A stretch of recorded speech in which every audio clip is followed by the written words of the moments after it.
Jadi jangan dikira Allah itu pokoknya sebenarnya ikhlas Allah. Tapi ketika kita berinfak di jalan Allah, maka usahakan yang baik. Allah sendiri dan yang maha baik kok, maka dia tidak akan menerima kecuali dari yang baik.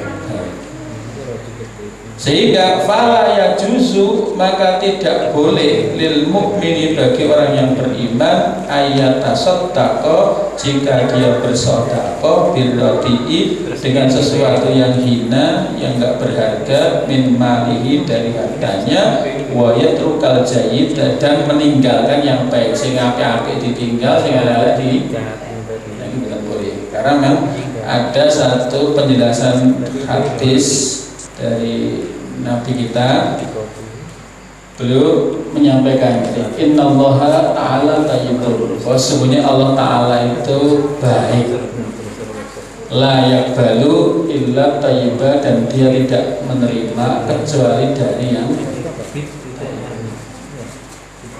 Allah sing moho indah muapik dhewe sing lawak dhewe wong sing perfect ya apa-apa sing ana dhewe sing elek ora gelem kok. Kadang orang gawe dhewe iki ditoko diaku itu kok dhewe. Jadi biasa kalau lambi aku dhewe pakai bekasnya film gitu. Itu dhewe ya bisa aku dhewe sing apik. Kayak Allah mau apik kok ana wong infak lillahi ta'ala ini dengan sesuatu yang buruk gawe itu sing apik-apik sing bisa Allah sing. Dan dulu kan zaman Qabil Habil itu kan diantara perintahnya kan untuk berkorban dengan hasil yang baik. Sisi sini hasil pertanyaan yang jelek, sisi sini terbaik. Maka yang diterima nopo isi baik. Kan dulu bukti sudah diterima kan langsung diangkat lagi, diturunkan api terus dimakan api itu kan. Itu sih tandanya diterima. Akhirnya posisi ditompo sih orang kan. Kemudian dikatakan innama yataqabbalullahu minal muttaqin. Allah itu hanya menerima dari amalan orang-orang yang bertakwa. Orang yang bertakwa itu ketika beramal dengan sesuatu yang terbaik. Maka hari ini kita muncul istilah nopo infak karena Allah itu maha baik. Kalau itu infaknya karena Allah, maka usahakan pilihlah yang terbaik. Di antaranya tentang kenapa kita diperintahkan untuk berinfak kepada sesuatu yang terbaik.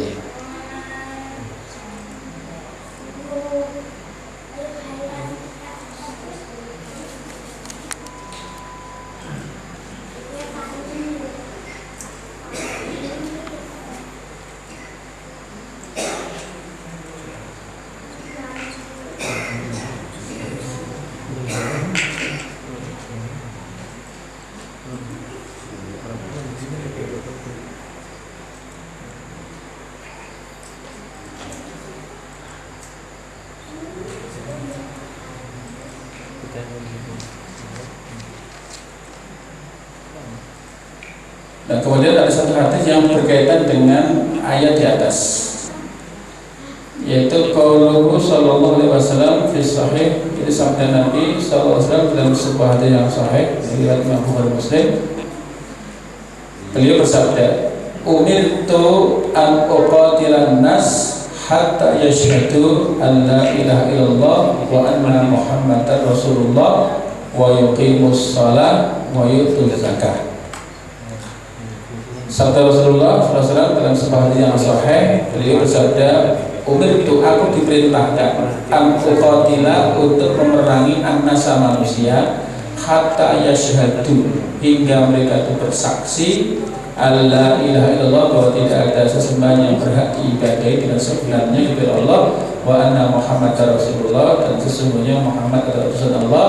Kemudian wa yuqimus shalah, mereka menegakkan salat, wa yu'tuz zakat, dan membayar zakat, dan seterusnya. Jadi maknanya begini, kadang orang itu tidak paham kebaikan, padahal agama itu menghendaki kebaikan. Kadang dikandani ranompo, padahal itu kebaikan untuk, maka dikandani agama ranompo butuh.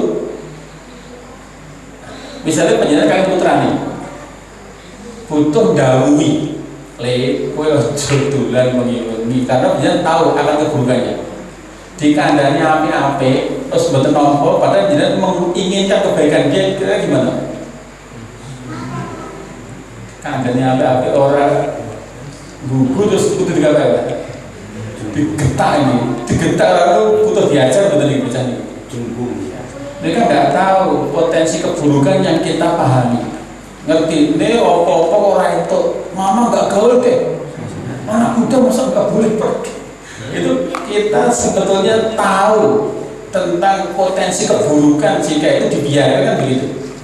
Maka agama sebetulnya ingin menyampaikan kebaikan itu kepada siapa saja. Cuma ada kalanya orang itu nggak mudeng.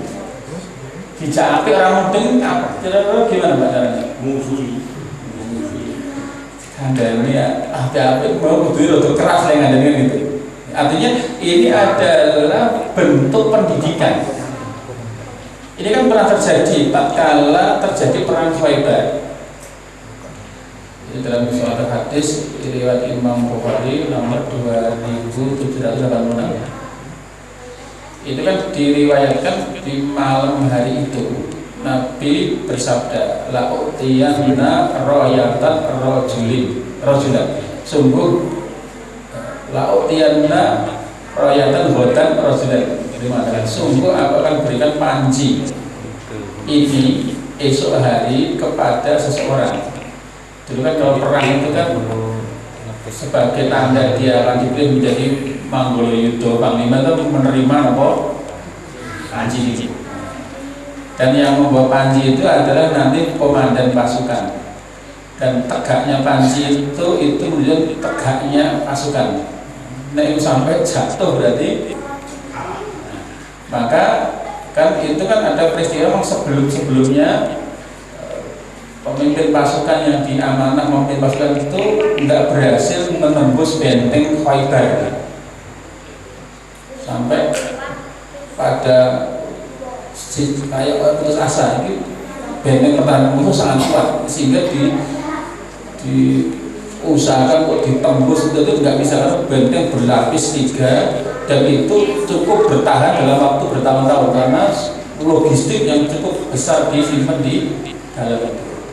Sampai kemudian di malam itu Nabi mengumumkan, maka esok hari saya akan berikan panji ini kepada seseorang yang di tangannya akan menjadi penentu kemenangan. Terus bayangin, oh berarti begini wis ora ono anggone wis bekti wong sing kita karena ada kalimat di tangan dia nanti akan terletak kunci kemenangan pasukan ini. Artinya dia nanti akan menjadi penentu apa? Kalau lihatnya anu jasanya betul kan? Ya ada, tapi nanti orang ini yang nanti akan menjadi penentu kemenangan gitu. Yang dia adalah cirinya adalah dia adalah orang yang mencintai Allah dan Rasul dan Allah serta Rasul juga mencintai orang itu. Nabi itu malah ngasih pengumuman itu. Akhirnya orang-orang kan kemudian berharap wah gonggo karena ini suatu kemuliaan karena dia nanti akan menjadi sebab dimenangkan pasukan.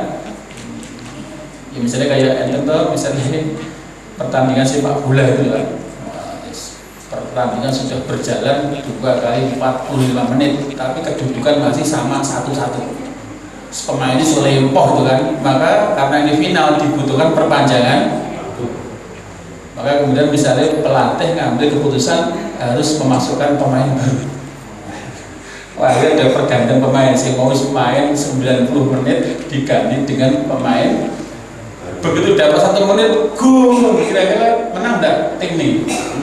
Saya menentukan siapa? Wong ke pas mlebu di bawah, ke main 1 menit, urung kemeringat, wis ngegol iki. Lah sing lempah sampai 9 menit itu dijajah apa tadi? Ya duit, cuma orang yang datang belakangan ini ternyata menjadi penentu, menjadi penyempurna usaha. Kira-kira sing entuk hadiah sing mlebu kene apa sing pemain sing selawas apa? Sing itu sepatu emas sing itu. Lagi pre sampai lempor ra entuk apa-apa gitu. Ya artinya Walaupun mungkin dia perannya baru sebentar, tapi ternyata dia menjadi penentu. Contohnya kita naik angkot harus nunggu kemeringan, dan kurang sih makan. Begitu untuk haji makan. Sing berjasa putih kan? Penumpang saya mesti tadi kata apa? Saya penumpang carry gitu. Wah, sampai tadi kemeringan dengan tadi sambar atau misalnya.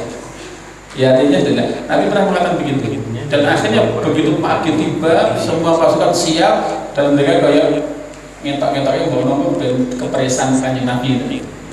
Itulah Nabi juga diberikan ternyata begitu pandangan mata menyapu semuanya ada, ternyata kayaknya nggak ada. Sampai Nabi kemudian menyebut satu nama, Aina Ali di mana? Pos harapanku. Berarti ternyata Nabi menyebut satu, yang lain mengatakan tidak ada kanjeng Nabi, dia sakit. Cara jenengan kan sing enten mawon kanjeng Nabi ora usah boleh sih. Sahabat jawab beliau sedang sakit, suruh ke sini. Artinya jadi aliku seorang mangkat mergo nopo udur karena sakit belek niku. Tidak tolong undang Ali datang ke sini. Artinya mesti putus harapannya, ternyata bukan saya, karena Nabi sudah menyebut apa? Begitu rempes niku oleh Nabi di barokai di cuk dan mari. Itu sing itu jenengan. Dan ketika itu Nabi diserahi panji itu. Artinya beliau yang nanti akan didaulat sebagai komandan pasukannya, akan memimpin penggemburan benteng Khaybarnya Yahudi. Dan dia sebagai pemimpin akan bertanggung jawab kepada pasukan yang dipimpin. Ono bejo lan cilokone sing tanggung jawab sinten? Maka beliau ketika mendapat amanah coba bertanya pada Nabi, ya Rasulullah, ya Rasulullah, kenapa kita harus memerangi orang? Kenapa betul bisa direbuk api-apian? Maksudnya tadi, karena apa? Beliau sebagai pemimpin perang itu kan, perang itu resikonya kalau nggak membunuh ya apa? Dibunuh. Jadi dibunuh itu selesai urusan, tapi dengan tewasnya seorang nanti akan ada masalah lagi. Maka akan ada janda baru, akan ada yatim baru. Ini ekses sosialnya kan ada. Belum nanti kehancuran harta benda dan yang lainnya itu. Maka beliau sebagai calon pemimpin mengatakan, ya Rasulullah, kenapa kita harus memerangi orang? Karena perang itu kan sebenarnya apa? Belum sempat dijawab Nabi, belum melanjutkan uqatilunas hatta takuna mislana, atau yang mislana, apakah kita memerangi orang itu agar mereka itu seperti kita? Artinya apakah target perang itu adalah mereka berislam, ragil Islam diperangi gitu? Kata Nabi, ala risli, sudahlah kerjakan perintah itu ala risli dengan santun, dengan elegan. Hatta takuna fi sahatihim, hingga pastikan kamu semua bisa masuk ke rumah-rumah mereka, bisa masuk ke pekarangan mereka. Jadi perang itu bukan tujuannya. Pastikan semua dari kalian bisa masuk ke rumah-rumah mereka. Terus ngapain? Summad'uhum ilal Islam, maka ajak mereka semua untuk nopo. Jadi cara penyandang morawatan kubur sepindah kula sowan silaturahim. Nomor kali kula badhe matur, Islam adalah nek jenengan kersa Islam, Allah badhe memulakan jenengan ngene gitu. Padahal itu konteksnya napa? Perang. Tapi tujuannya napa? Mendidik. Sampaikan, ajak mereka untuk Islam. Kalau ngajak Islam di dunia kenapa? Allahu Akbar. Lugu api-apian terbuka. Artinya di antara bentuk kasih sayang Allah adalah manakala hambanya hidup mengikuti petunjuk Allah. Karena ketika nggak petunjuk Allah itu urip ya rekoso, dunia ini akhiratnya dipastikan juga akan sengsara. Maka ada kepentingan. Setelah itu apa yang dilakukan? Wa akhbirhum bima aujaballahu lahum. Maka ceritakan kepada mereka apa yang diwajibkan Allah kepada mereka. Butuh berapa jam, Pak? Neranti kabeh kewajibannya Allah sepindah sampai butuh syahadat butuh sholat, karena sholat akan bermanfaat ini kemudian sholat yang diusahakan dan terusnya. Itu ternyata sahabat Ali jadi pemimpin pasukan. Tahapannya karena apa? Pastikan kamu bisa memastikan semua anggota pasukanmu bisa masuk ke rumah-rumah mereka, terus ajak mereka untuk Islam dan kabarkan kepada mereka apa yang menjadi kewajiban Allah untuk mereka. Itu butuh akal. Jadi dalam banyak perang itu ternyata itu kan. Dan terus berapa yang targetnya? Padahal PT Khaybar itu lebih dari 200.000 orang. Maka Nabi wallahi la ayyadiyallahu bika rajulan wahidan khairul laka min humurin na'am. Demi Allah, seandainya seorang saja mendapat petunjuk dari Allah karena usahamu itu, maka kamu mendapatkan sesuatu yang lebih baik daripada seekor unta merah. Jadi tugas dakwah itu rasa kakek orang siji berhasil mendapat petunjuk Allah atas usaha itu perang Pak konteks. Tapi targetnya apa? Supaya orang itu mendapat petunjuk Allah Subhanahu melalui usaha kita. Nabi bersumpah demi Allah, seandainya seorang saja mendapat petunjuk Allah sebab usahamu, maka bagimu mendapat sesuatu yang lebih baik daripada unta merah. Di riwayat yang lain tidak begitu. Khairul laka minad dunya wa ma fiha, maka kamu mendapat sesuatu yang lebih baik nilainya dibanding dunia sak isinya. Siap laksanakan. Jadi tujuannya apa? Maksudnya itu bukan seperti orang Islam pateni boten, artinya ada tahapannya. Sehingga dikatakan ringkese umir tu aku qatilan nas kata Yesus, saya diperintahkan untuk memerangi manusia sampai dia maksud api itu dipaksa gitu loh. Kan bisa jadi karena orang nggak ngerti sesuatu yang baik, maka harus ya kan pecah diri itu kan. Lain bocor mobil sirup enak lebih teteran misalnya waktu mikir kan begitu. Artinya dilarang itu karena kita tahu itu ada mandorot. Cuma kadang-kadang karena nggak kejangkau akal mereka yang butuh disentak, bahkan butuh di sebelah itu. Karena apa? Ini demi menyelamatkan sesuatu yang mereka tidak paham tentang keburukannya, atau demi agar mereka itu mendapatkan kebaikan. Diomongnya halus raisa berarti butuh. Kan ada tahapan-tahapan itu semuanya targetnya dalam rangka apa? Untuk mendapat kebaikan dan menghindar dari keburukan. Sini sampai nanti diantara kewajiban yang harus dikabarkan bahwa dia wajib bersyahadat mengakui Allah saja yang patut diibadahi, kemudian bentuknya ya sholat, puasa dan zakat. Kayak Mu'adz bin Jabal kan disuruh dakwah ke Yaman itu kan dia sendirian Pak. Padahal di Yaman itu adalah negeri ahli kitab. Jangan bayangkan, wah ini bahaya seorang yang dakwah di tempat orang kafir. Mungkin orang bejo-bejonya mati gitu. Tapi Nabi negain, hanya Mu'adz bin Jabal saja kalau dia punya kemampuan untuk diplomatis, punya kemampuan menyampaikan. Orang tukang sakiran hanya satu orang saja, dan dia datang ke negara ahli kitab dengan tujuan menyampaikan, dan ternyata berhasil. Tidak butuh gawa Nah, kecuali kalau diajak apik menentang, memusuhi, bahkan ingin siap. Jadi perang itu pilihan yang terakhir. Dan bayangkan ketika perang Khaybar itu ada dialog itu, dialog aja omong-omongan. Akhirnya ketika Tuhanmu dan Tuhanku adalah sama, Tuhannya Musa dan Tuhannya Muhammad juga sama, kalau itu diterangkan tentang sisi persamaannya. Bedanya itu syariat dan seterusnya itu. Cuma ketika mereka sudah menolak sejak awal, ya sudah akhirnya harus dengan perang. Padahal maksudnya adalah mengajak orang kepada kebaikan. Dijak omong apik orang nanti kudu disentak, kalau sekarang belum kok malah ya sudah, nanti perang itu adalah langkah yang padahal tujuannya enggak seperti itu. Nah, di sini di dalam hadis diantaranya poin yang digaris bawah itu adalah diantara kewajiban yang harus diperjuangkan itu adalah sampainya kebaikan dipahami oleh orang lain sehingga dia lakukan kebaikan itu dan dampaknya menyelamatkan orang itu dari keburukan dunia maupun di akhirat. Kemudian di lanjut hadis yang lain secara terperinci wa qaulu sallallahu alaihi wasallam, beliau bersabda, laisa fi ma duna khamsi awakin shadaqah. Tidak ada zakat dari tanaman yang jumlahnya kurang dari 5 wasak tadi. Dan sabda Nabi laisa fi matuna khamsi tudin minal ibil sedekah. Tidak ada kewajiban zakat dari unta yang jumlahnya kurang dari 5. Berarti kan ringan. Unta siji selawe yuta. Unta papat 5 berarti nek kurang saka kudu wong zakat. Berarti kan enteng to. Berarti hartanya dari itu berarti wong sugih. Padahal unta 5 zakatnya wedhus siji. Kan ringan.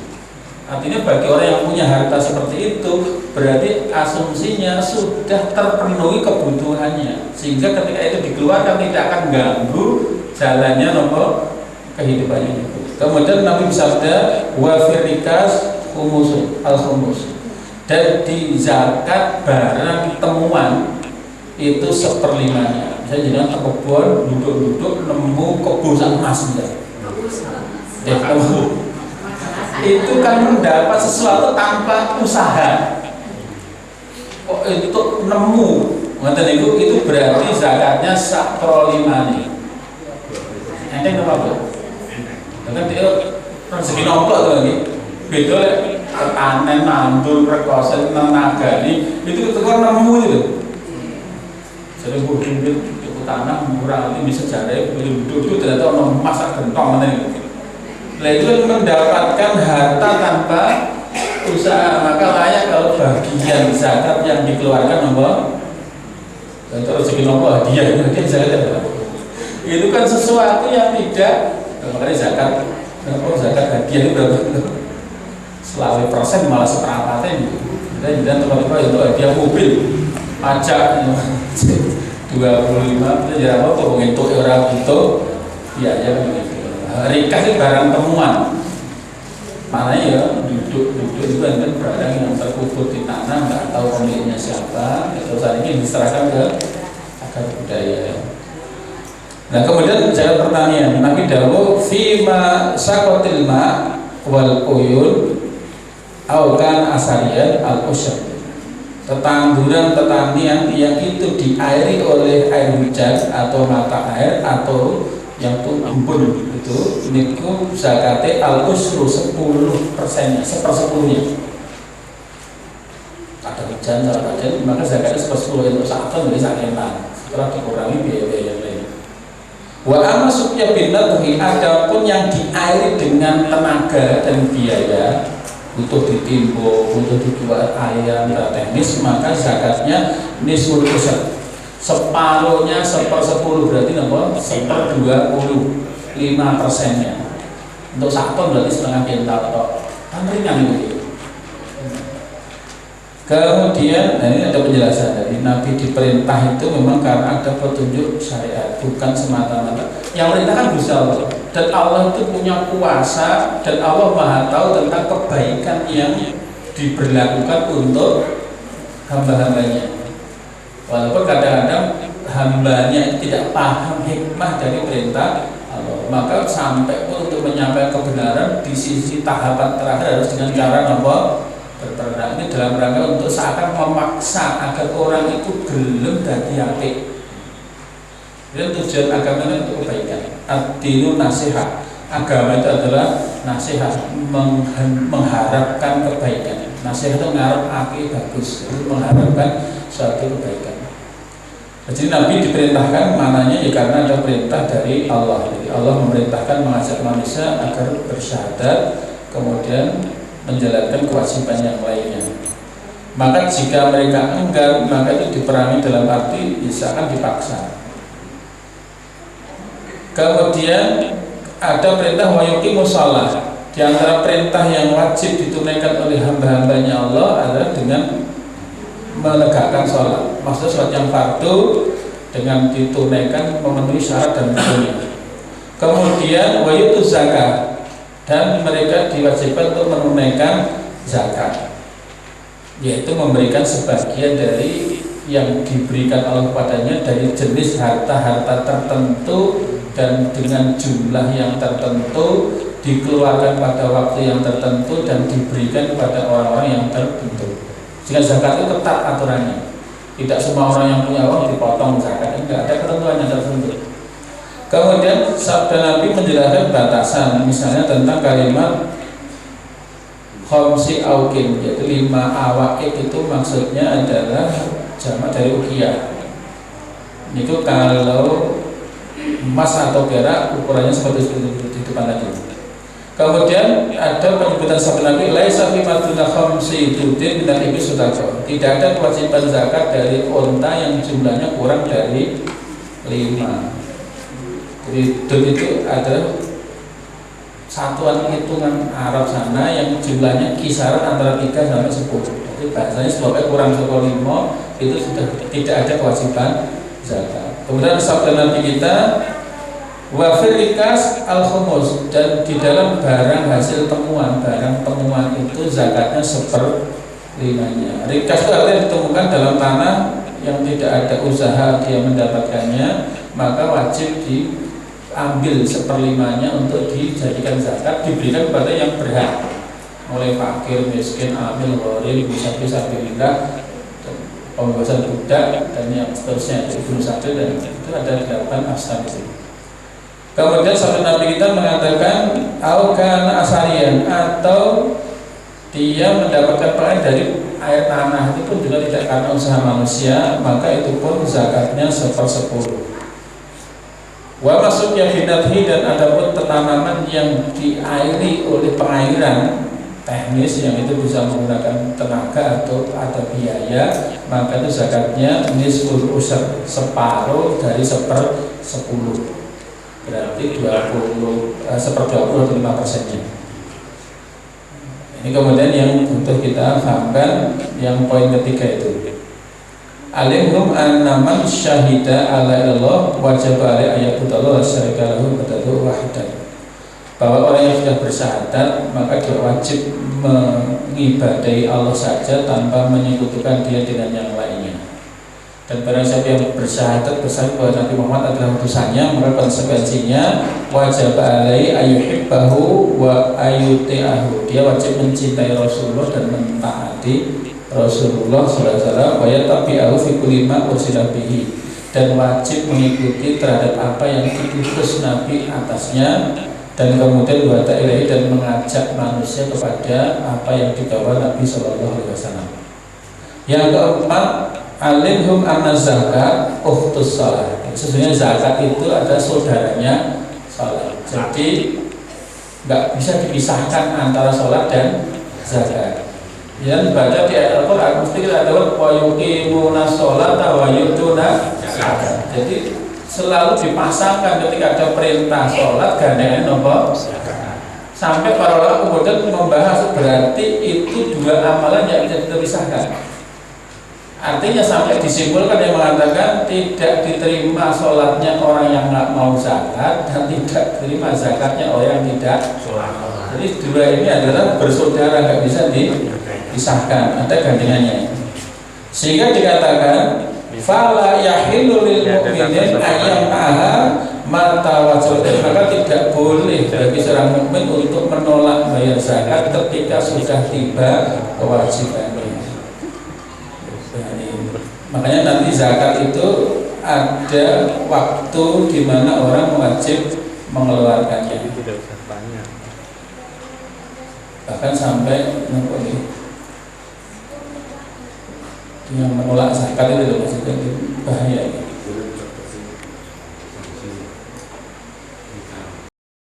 Zakat itu kewajiban yang penting luar biasa, bahkan nanti itu bisa menyelamatkan. Bahkan sampai pun orang yang melarat sekalipun itu butuh selamat dari api neraka. Sampai terangkan di antara keutamaan sedekah, bahkan zakat ini dibayar dari sedekah yang paling terkecil dari harta yang dikeluarkan. Dikatakan ma minkum ahadun illa sayukallimu rabbuhu, tidak ada seorang pun nanti kecuali dia akan berhadapan dan berbicara langsung kepada Allah Subhanahu wa ta'ala. Laisa bainahu wa bainahu turjuman. Nanti antara dia dengan Allah enggak ada lagi penerjemahnya. Kira bahasanya apa? Allah nanya dengan bahasa Arab ya. Zaman rasa bahasa Arab dengan terjemahnya. Soalnya berbicara kalau duduk iso komunikasi ketika itu. Maka ketika orang itu di hadapan Allah fayam duru aymana minhu, maka dia nengok ke kanan. fala yaro illa ma qaddama min amali, maka tidak ada yang menemani kecuali amal yang sudah dia lakukan. Ternyata amal itu sedikit, ibarat di sidang itu pendukungnya sedikit. Kemudian dia melihat ke arah kirinya, maka tidak dijumpai kecuali apa yang dia kerjakan. Ketika kemudian dia melihat ke arah depan, maka tidak ada yang dilihat kecuali neraka. Jadi nengok orang kancane mau ke amal itu. Ketika nengok kiri ya nggak ada temannya kecuali amalnya. Begitu lihat depan yang ada apa? Neraka. Saya mundur beli. Maka kata Nabi, fattakun nar, maka peliharalah, jagalah dirimu dari api neraka, walau bisyikit tamr, walaupun hanya dengan separuh buah kurma. Maksudnya kan, walaupun mau melarat kaya apa dibutuh selamat saka geni. Sing nyelamet ki sinten? Yo amali dhewe. Maka kata Nabi, maka jagalah dirimu dari api neraka walaupun hanya dengan separuh. Maksud dia melarat ra ndek apa-apa, duwene kurma mung siji arep dimplok ngoten. Kira-kira arep menyelamatkan kelaparan, atau apa juga arep menyelamatkan dia saka neraka. Sehingga wong melarat itu butuh selama saka geni. Carane piye? Ya apa sing diduweni itu berikan, asal masih bisa memberi manfaat bagi orang, itu yang nanti akan menyelamatkan dirinya dari api neraka. Makanya sebetulnya zakat, infak itu semata-mata untuk menyelamatkan dirinya dari dunia maupun di akhirat. Karena apa? Nabi dawuh ya, ma mana'a qaumun zakata amwalihim illa habasallahu alaihimul alqatat. Tidak ada suatu kaum yang menolak kewajiban zakat kecuali Allah akan menahan turunnya hujan. Jadi wong sak desa mungkin sing wajib zakat wong 5. Ning wong 5 ki ra gelem zakat, sak kampung kena efeknya. Karena ketika Allah murka, Allah tidak menurunkan hujan, menahan turunnya hujan gara-gara ada orang yang menolak membayar zakat. Makanya Nabi sampai sahabat Umar itu sampai memerangi orang yang memisahkan kewajiban sholat dengan zakat. Jadi di era sahabat Abu Bakar itu sudah ada penolakan bayar zakat. Maka beliau memerangi itu karena apa? Beliau memerangi orang yang memisahkan antara kewajiban sholat dan zakat. Nah ini kan banyak orang sholat tapi betul. Tapi benar.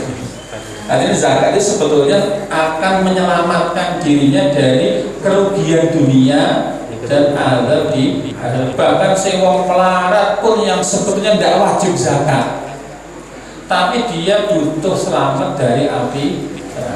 Seandainya mungkin dia hartanya hanya punya sebutir kurma dipangan wong sak omah wae ora. Tapi karena dia pengen selamat dari itu, maka dia harus berbuat, beramal yang amalan itu yang nanti akan menyelamatkan dirinya dari api. Ibarat saat kemplok kurma hiji lho mau dimplok ya ora larat. Maka dia harus berbagi dengan orang lain dalam rangka apa? Walaupun sing dhewe ya ora warak, awake sing duwe ya ora, tapi untuk selamat dari api neraka semua orang harus berusaha untuk menyelamatkan diri dari api neraka.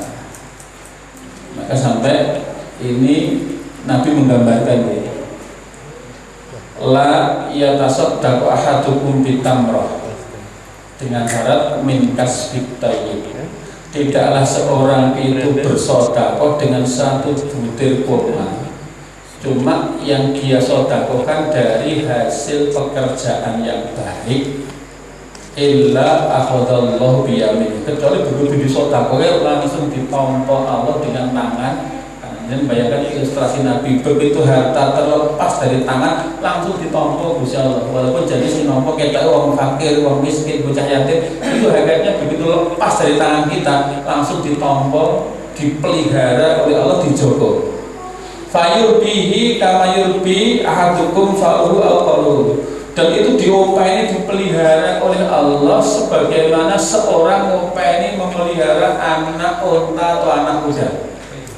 Oh, bahasanya orang anak uang Pak. Anak uang diompaini, jadi orang mesti nguntuknya saya ngompaini. bahkan tidak tahu balas budi. Tapi lek kewan diopeni itu ngerti balas budi, aweh tenagane, aweh susune, bahkan aweh daging. Lek anak wong blas. Tapi gambarnya orang kaya ngopeni anak wong. Cilik di sana gede teranya itu Mas. Nek lek jenengan ngopeni kuda, sapi kecil itu mesti dia ngerti balas.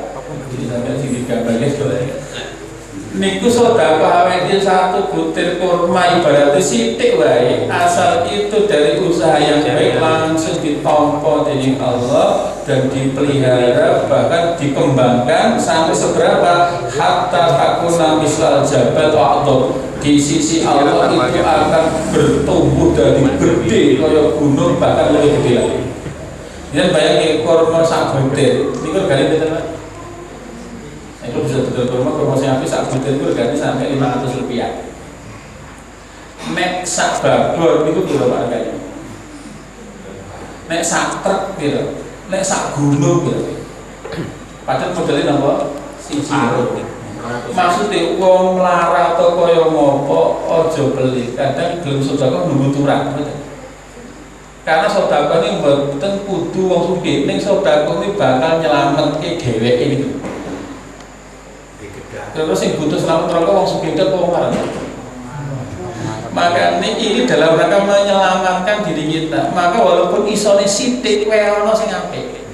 Makanya ada istilah infak terbaik, karena itu bukan untuk orang lain, tapi begitu ucul jangan nampak ditangkap, ditompo dening Gusti Allah dan diopeni kados dene tiyang ngopeni anak unta utawa anak kuda hingga nanti di tangan Allah sing maune mung sak butir kurma bisa dadi gedhe sak gunung, bahkan luwih gedhe. Sing digambake gunung biasane gunung Uhud. Dawane 7 kilometer, omone 3 kilometer, lek merkutuk kurma sak ngono regane piro? Dalam iki maksudnya nek di tangannya awake dhewe iku ora temonjo, ora dadi apa-apa. Nek dititipke Gusti Allah malah. Makanya harta kita yang sesungguhnya adalah yang kita infakkan di jalan Allah. Sedangkan yang lain kan habis kita makan sendiri atau nanti rantai wis ganti duwe liyan. Sehingga dari duwe anak duwe putune dadi duwe wong sing do nake-nake. Tapi justru harta kita yang sesungguhnya adalah yang kita keluarkan di jalan Allah Subhanahu wa taala. Inilah kenapa Allah perintah ya ayyuhalladzina amanu anfiqu min thayyibati ma kasabtum wa mimma akhrajna lakum minal ardh.